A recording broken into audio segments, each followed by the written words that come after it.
మాదిగల సమాజం పైన ఏ ఎంపీ టికెట్ ఇవ్వకుండా మాదిగలకు గౌరవం లేకుండా ఈరోజు వారి ద్వారా ఎన్నుకోబడి వారినే కిందకు తొక్కే ప్రయత్నాలు చేస్తున్నారు.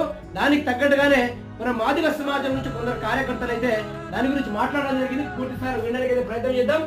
కాంగ్రెస్ లో మాదిగలపై చిన్న చూపు, మానకొండూరు ఎమ్మెల్యేలు నిలదీసిన నాయకుడు 20 ఏళ్లుగా పనిచేస్తున్నా పట్టించుకోవడం లేదు. కొత్త వాళ్లకు అధిక ప్రాధాన్యత ఇస్తున్నారు, పాతోళ్లను పట్టించుకోవడం లేదు.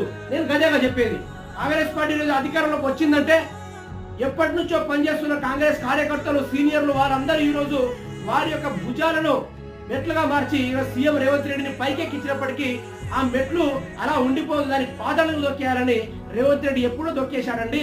మాదిగల సమాజం మేలుకోవాలండి. ఇకనైనా మీకు మీ వర్గానికి ఒక టికెట్ కూడా వర్తించడం లేదు. దానికోసం ఎంతో మంది పోరాడుతూ ఉన్నారు. మీకు మీరు చేయుతగా ఉండి, మీకు మీరు సపోర్ట్గా ఉండి